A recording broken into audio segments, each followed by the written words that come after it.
you will hear a maintenance worker talking to a university officer about some recent storm damage to the main building. First, you have some time to look at questions 11 to 15.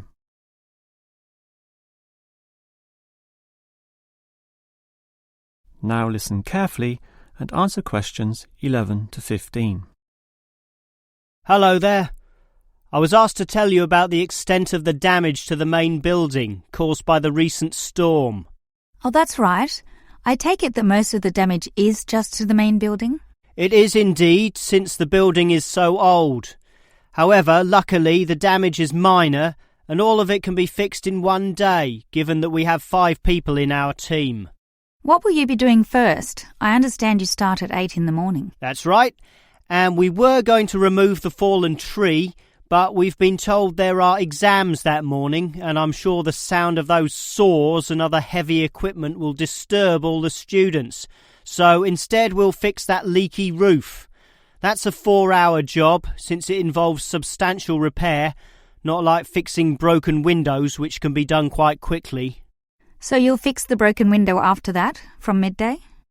We could do that, but since we'll be working in the ceiling, it's more logical to get rid of those birds' nests there. It's a small job, but will require crawling inside the ceiling cavity, which is not an easy exercise, so that will take about an hour. But this is good, since by that time the exams should be over, and we can address that tree which has been blown over, after our 1-hour lunch break, of course. It will be quite noisy dealing with that, but it will be finished by 3 o'clock. Some of our staff will then leave to fix things on another site. An office nearby needs a new window.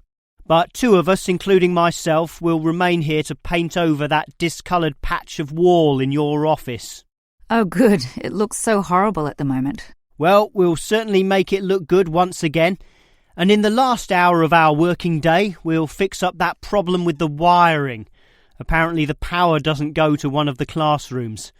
Probably some water has gotten into the fuse box, so we'll just change a few wires and clean up the moisture, and it should be fine.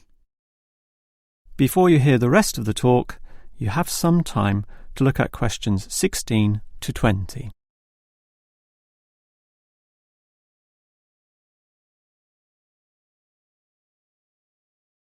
Now listen and answer questions 16 to 20.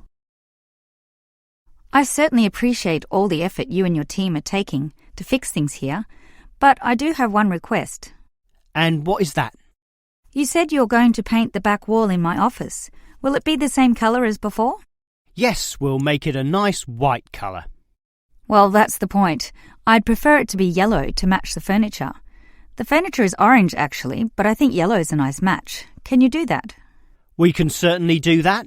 Yellow it is. Certainly a prettier colour than just plain white, or the blue in my kitchen at home for that matter. And we can leave the paint can with you in case you need to do some touch-ups or if the stain reappears. I'll just leave it in the garden shed, the one next to the main classroom. And incidentally, about those birds in the ceiling, I was just investigating and I heard the chirping of little baby birds in there, so there must be some young ones in a nest. I just thought you'd like to know that we can give them to a wildlife reserve. There's one in the next suburb, so that should not be too much trouble. Or you could give them to one of our teachers. I have a colleague who can raise them. I would say the wildlife reserve is a better option, since the people there are used to dealing with animals. And as for that fallen tree, we'll cut it up into small pieces, and that can be firewood in my house, so that won't be wasted either, although the smoke will cause some pollution. But I have a special licence for my fireplace, so no one can object to that. I've noticed also that the university has a garden bin for the smaller items, leaves and sticks and bark and so on.